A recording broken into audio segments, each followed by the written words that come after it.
안녕하세요. 이번 시간에는 상수 1주차 문학 중에서요. 사회사 할 차례입니다. 6번째 강의 파일이네요. 여러분 교재 23쪽입니다. 사회사, 전쟁에 대해서 다룬 시를 살펴볼 건데, 전쟁에 대해서는 이미 흘러간 일이기 때문에 누구의 잘잘못을 따질 그런 상황은 아니고요. 그냥 안타까움의 정서가 드러났다라고 생각하시면 될 거예요. 이 부분은 빠르게 진행하도록 하겠습니다. 전쟁에 관한 시는 그리 많이 나오진 않고요. 소설도 간혹 있기는 하나 많이 나오진 않습니다. 자, 맨 처음 나온 작품이 박두진의 묘지송이라는 작품이네요. 묘지에 있는 소나무라는 뜻이죠. 자, 북망이래도 금잔디 기름진데 동그란 무덤들 외롭지 않으이. 북망이라는 곳은 북망산, 그래서 죽어서 가는 산이죠. 그래서 죽어서 간 산일지라도 금잔디가 기름지다. 좀 역설적이죠. 북망산이 기름지다라고 했어요. 역설적 발상이고요. 기름진데 동그란 무덤들 외롭지 않겠다. 여기서 안의라고 말했는데요. 원래는 외롭지 않으리입니다. 그런데 안으이라고 변형해서 의문의 변형을 보였죠. 이런 것을 뭐라고 하냐면 활음조 현상이라고 합니다. 그러니까 어떤 의문을 바꾸어서 부드럽게 표현한 것을 활음조라고 해요. 그래서 이 화자는 지금 전쟁으로 인해서 수많은 죽음이 있었을 건데 그 죽음들을 역설적으로 표현했어요. 북망, 즉 죽어서 가는 산은 기름지고 그곳에 묻힌 무덤들은 외롭지 않을 것이다 라고 표현하면서 뭔가 조금 이 죽음을 미화한 것이라고 생각하면 돼요. 그래서 그 죽음을 미화한 것을 조금 더 효과적으로 보여주기 위해서 안의라고 활음조를 이용한 것이죠. 무덤 속 어둠에 하얀 총루가 빛나리. 여기서 총루는 뼈예요. 무덤 속에 뼈가 빛난다고 역설적 발상을 보여줬네요. 향기로운 죽음의 내도 풍기리. 그러니까 죽음의 냄새가 향기롭다고 했어요. 향기롭다 죽음. 계속 역설적 발상을 보여주고 있어요. 그러니까 이 화자 박두진은 전쟁으로 인한 죽음을 미화해서 죽음이 삶의 끝이 아니라 재생, 부활이라는 의미로 화자는 쓴 것 같습니다. 죽음을 향기롭다고 했고요. 살아서 서럽던 죽었음에 인해 안서럽고 죽어서 서럽지 않고 언제 무덤 속 환히 비춰줄 그런 태양만이 드리울 것이다 라고 얘기했어요. 그래서 무덤 속엔 태양만이 드리울 것이다. 여기서 뭐 종교적 세계관, 기독교적 세계관이 드러나 있다고 합니다. 그래서 죽음을 끝으로 보지 않고 재생, 부활로 보았다는 것. 금잔디 사이 삶의 꽃도 피었고 배종, 맷새들도 우는데 봄볕 포근한 무덤에 죽음들이 누웠네요. 그래서 죽음을 재생과 부활로 본 일반적인 통념을 벗어난 박두진의 이 생각을 알 수 있는 시였네요. 그래서 화자는 죽은 영혼을 긍정적으로 지금 바라보고 있고요. 정서와 태도는 긍정적이면서도 역설적이죠. 자, 이 북망을 기름진 데라고 표현하고 있고, 자, 죽음을 향기롭다고 말하고 있고요. 자, 무덤 속은 태양만이 들이운다고 말해서 역설적 발상 보여주고 있고요. 따라서 주제는 죽음의 극복과 영원한 생명을 소망하는 시라고 볼 수 있어요. 표현법은요. 안의, 빛나리, 풍기리, 그리 우리와 같은 행의 마지막을 길이, 나리, 리 뭐예요? 가군이라고 하죠. 가군은 뭡니까? 가군은 행의 마지막에 똑같은 의문을 사용하는 것을 우리는 가군이라고 합니다. 다리 각자를 써요. 그래서 행의 마지막에 비슷한 의문이 나오면 가군이고요. 행의 중간에 비슷한 의문이 나오면 허리 요자를 써서 요운이에요. 여기서 각자는 다리 각자고요. 머리, 그러니까 행 첫 부분에 같은 의문이 반복되면 두운이라고 합니다.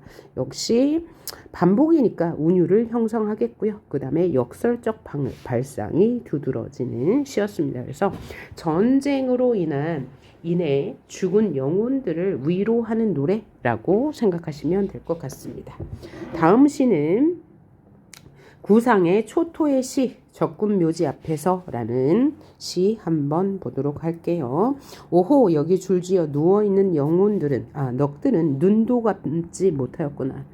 자 어제까지 너희의 목숨을 겨눠 방아쇠를 당기던 우리의 그 손으로 너희 우리는 다 모두 남과 북을 말한 건데 여기서 동족 상잔의 비극을 느낄 수 있죠. 너희 우리는 어제까지 총불을 겨눴는데 그 손으로 썩어 문드러진 살덩이와 뼈를 추려 그래도 양지발은 두매를 골라 고이 파묻어 때맞아 입혔거니 죽음은 이렇듯 미움보다 사랑보다 더 너그러운 것이다. 죽음은 너그러운 것이다. 역시 역설법 쓰였죠. 역설법. 죽음이 너그러울 수는 없을 거예요. 이곳서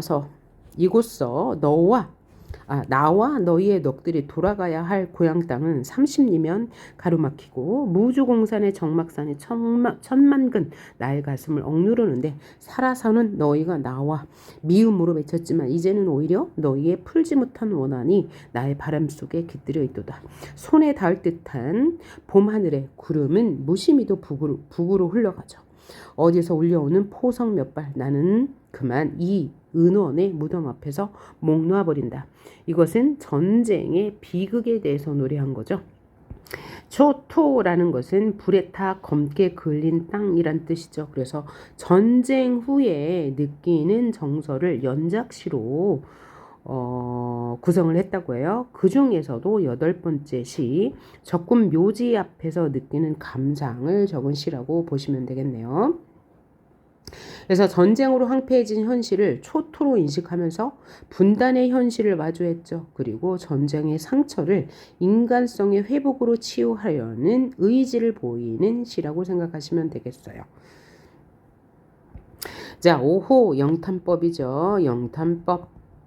줄지어 누워있는 넋들은 제목이 적군 묘지 앞에서요. 적군의 묘지 앞에서 줄지어 서 있는 이 적군의 묘지들은 이 적군의 그 시체들은 눈도 감지 못하였겠구나라는 적군 병사에 대한 추모의 정을 느낄 수 있고요. 어제까지 너희의 목숨을 겨눠 방아쇠를 당기던 우리의 그 손으로 전쟁의 비극을 말한 거죠.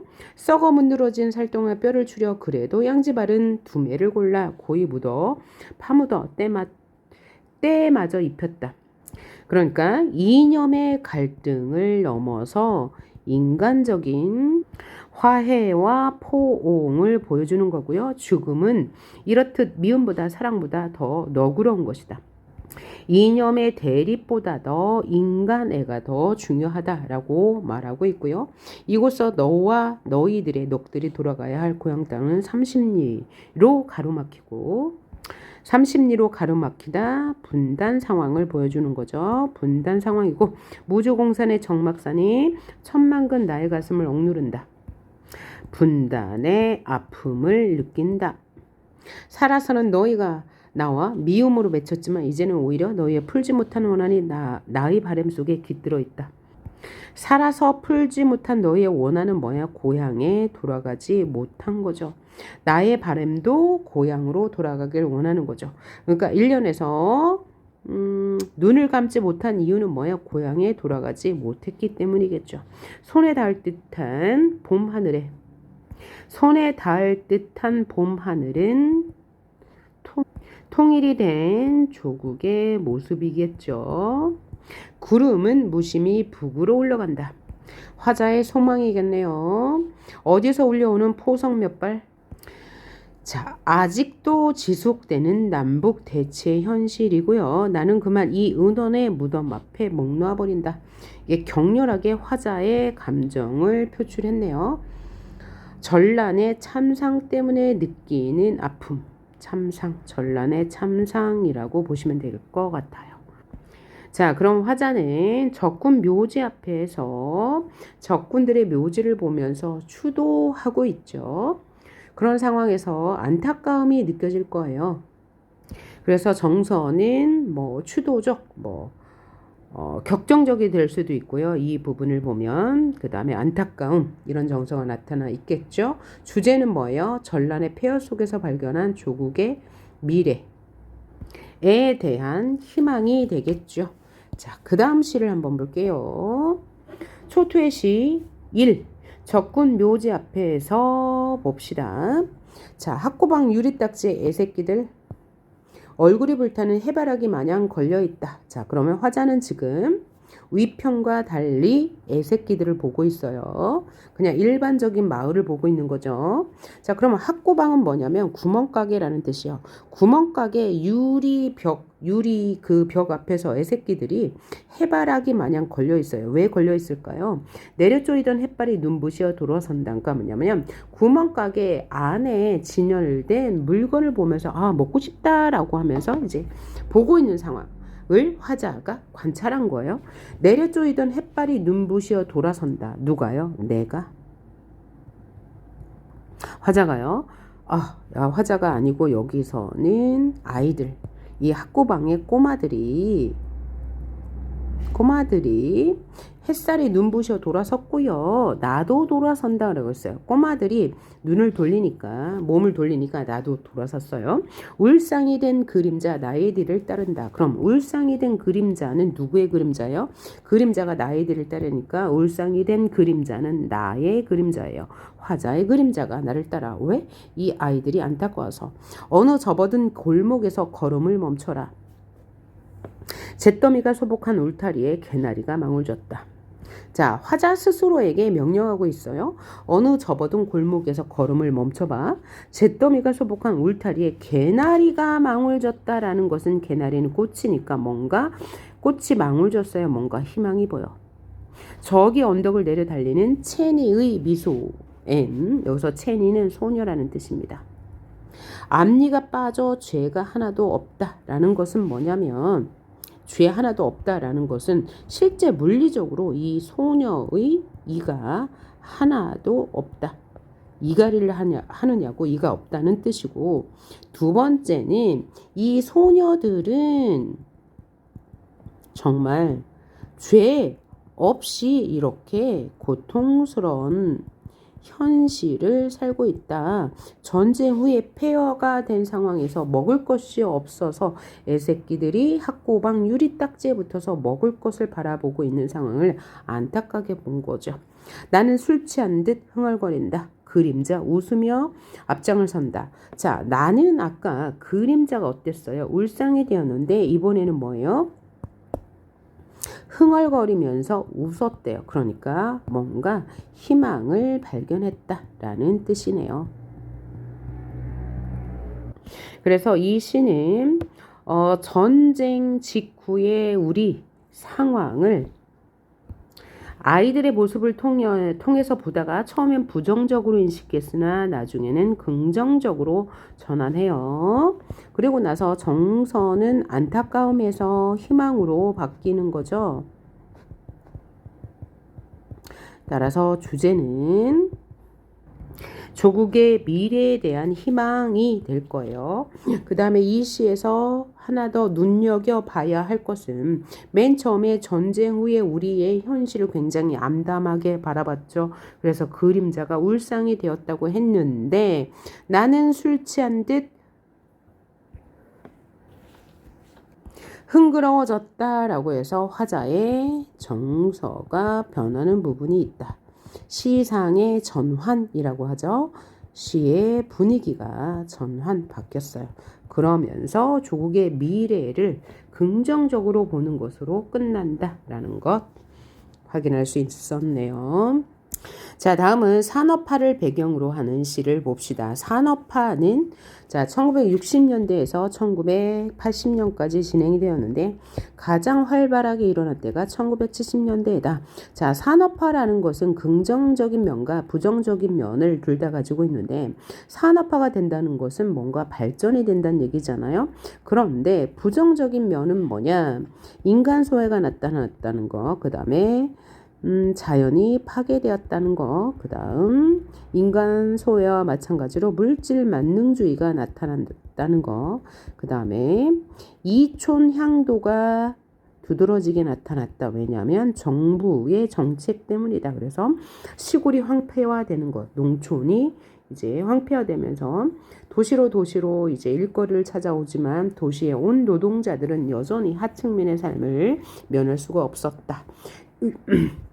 이런 식으로 시에선 나오고요. 또 소설에서는 도시로 이주해 온 이 사람들의 이제 그 하층민적인 삶, 아주 고단한 삶에 대해서 노래한 작품들이 매우 많습니다. 자, 먼저 신경님의 농무라는 작품 볼 건데요. 농무 위에서 해설했죠. 농무들이 안 했나요? 한 해 농사를 끝내고 나서 축제처럼 추는 춤을 농무라고 해요. 그래서 이 농무는 마을의 축제입니다. 한 해 농사를 끝마치고 나서 하는 행사라고 보시면 되겠습니다. 그런데 산업화 시대의 농무는 흥겨울 수가 없어요. 그런 작품의 시 한번 봅시다. 징이 울린다, 막이 내렸다. 자, 농무인데 먼저 폐막부터 알리네요. 폐막. 그러니까 이 폐막부터 시작한다는 것은 이 농무, 즉 농촌 현실의 부정적인 상황을 강조하기 위함이다라고 생각하시면 되겠어요. 막이 내렸다. 그러니까 농무가 끝났다는 얘기죠. 오동나무에 전등이 메어 달린 가설무대, 구경꾼이 돌아가고 난 텅 빈 운동장. 텅 빈 운동장, 운동장은 운동장인데 텅 빈 운동장이래. 이런 걸 뭐라고 그래요? 객관적 상관물이라고 하죠. 왜? 그냥 운동장일 뿐인데 화자가 텅 비었다고 표현한 것은 화자의 어떤 부정적인 정서를 강조하기 위한 것이기 때문입니다.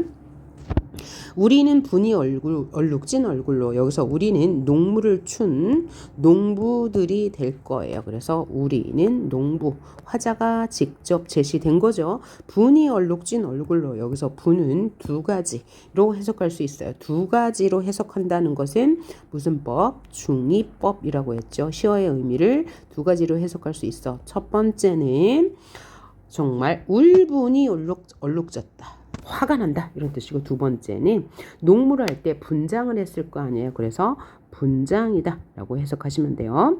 이 분이 얼룩진 얼굴로 학교 앞 소주집에 몰려 술을 마신다. 왜요?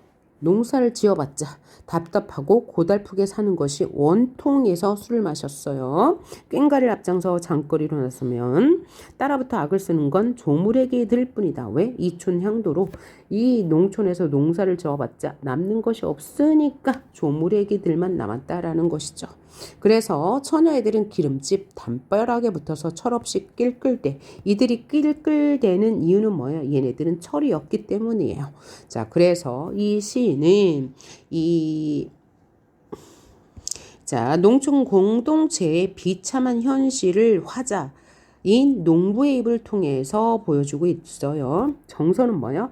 비탄, 안타까움이겠죠. 그래서 주제는 해체된 농촌 공동체에 대한 안타까움이 될 거예요. 그러면서 이 시는 장소의 이동에 따라 시상이 전개되네요. 맨 처음에 가설 무대죠. 가설 무대에 있었다가 운동장으로 갔다가 소주집으로 갔다가 어디로 가요? 장거리로 나서는 장소의 이동에 따라 시상이 전개된다.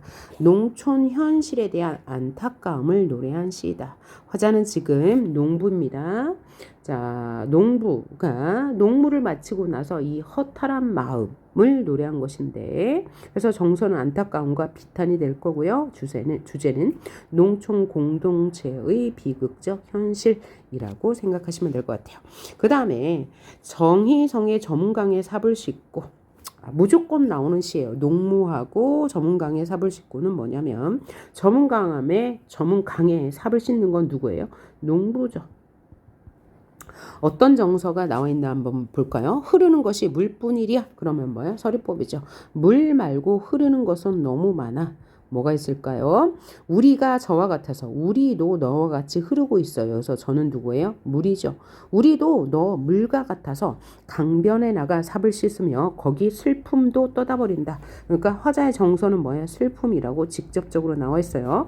우리도 너 물과 같이 슬픔을 퍼다버리고 있어. 슬퍼. 일이 끝나 저물어 스스로 깊어가는 강을 보며 누가? 내가. 화자인 농부가 쭈그려 앉아 담배나 피우고 나는 돌아갈 뿐이다. 뭐뭐 할 뿐이다. 그러니까 뭐야? 체념의 상태죠. 우리는 농사 지어봤자 별로 뭐 바랄 게 없어. 이런 거죠. 체념. 삽자루에 맡긴 한 생애, 농부의 생애겠죠. 이렇게 저물고 저물어서 색강 바닥 썩은 물에 달이 뜨는구나. 아까 물은 화자와 동일시되는 대상이었죠. 그렇죠. 흐르는 것이 물뿐이랴 슬픔도 흘러.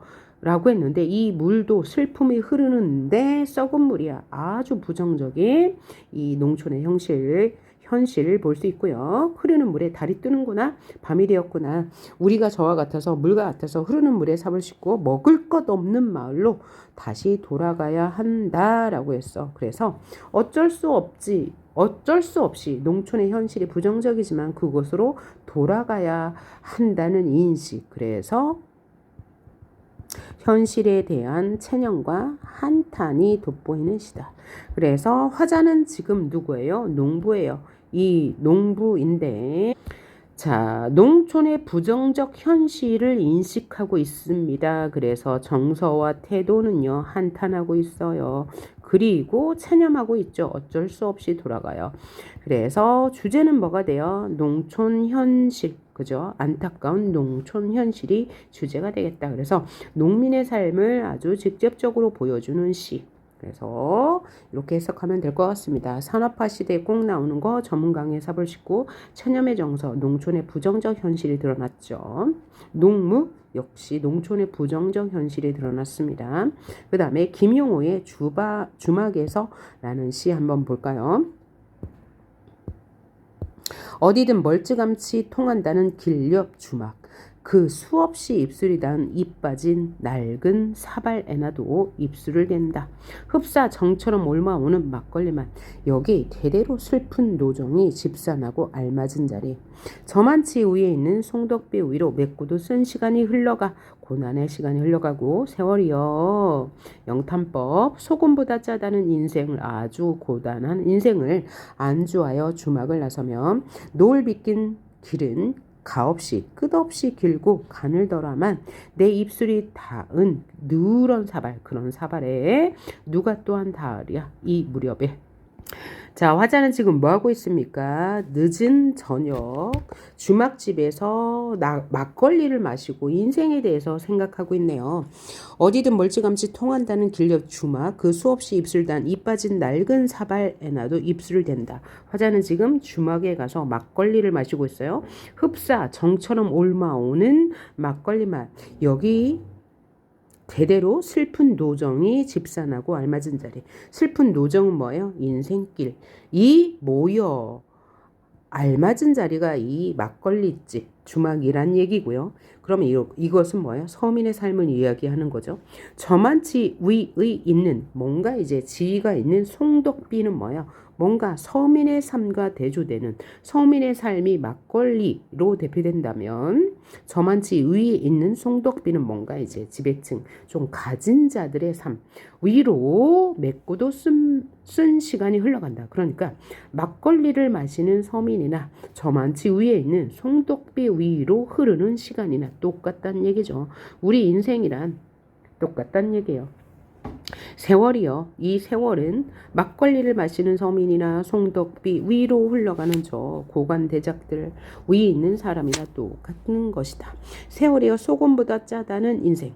소금보다 짜다는 인생. 맺고도 쓴 시간. 이거는 뭐냐면 관윤적 표현으로 사람들이 흔히 쓰는 표현이에요. 인생이란 쓰다더라. 인생이란 쓰다더라. 맺고도 쓴 시간, 인생의 시간.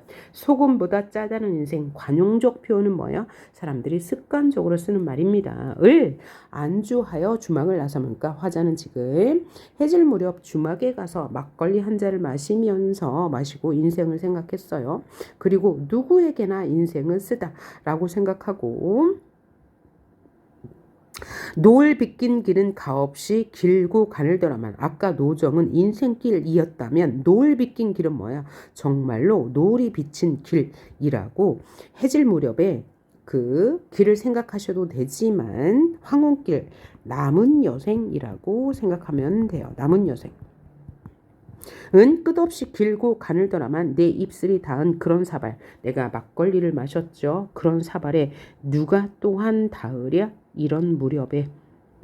자, 화자는 내 입술이 닿은 이런 사발을 누가 또 마실 거란 얘기죠. 그래서 우리의 인생은 이렇게 쓰디 쓴 거야. 소금보다 짜고 맺고도 쓴 시간이 이렇게 흘러가.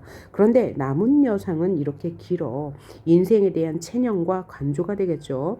내가 서민으로서 느낀 이런 감정을 다른 사람도 느낄 거야 라고 이야기하면서 시가 끝나네요. 그래서 이 시는 인생에 대한 관조를 노래한 거예요. 관조는 뭐예요? 객관적으로 바라본다는 거죠. 어떻게 객관적으로 바라봐요? 서민들이 마시는 막걸리나 저만치 위에 있는 송덕비 위에 있는 사람이나 인생은 고달프다는 것. 그래서 막걸리와 송덕비가 대조되는 시어라고 할 수 있죠. 막걸리는 서민, 송덕비는 뭔가 좀 있는 사람이라고 생각하시면 될 것 같아요. 그래서 화자는 지금 인생을 관조하고 있죠. 뭐 하면서? 막걸리를 마시면서. 막걸리를 마시며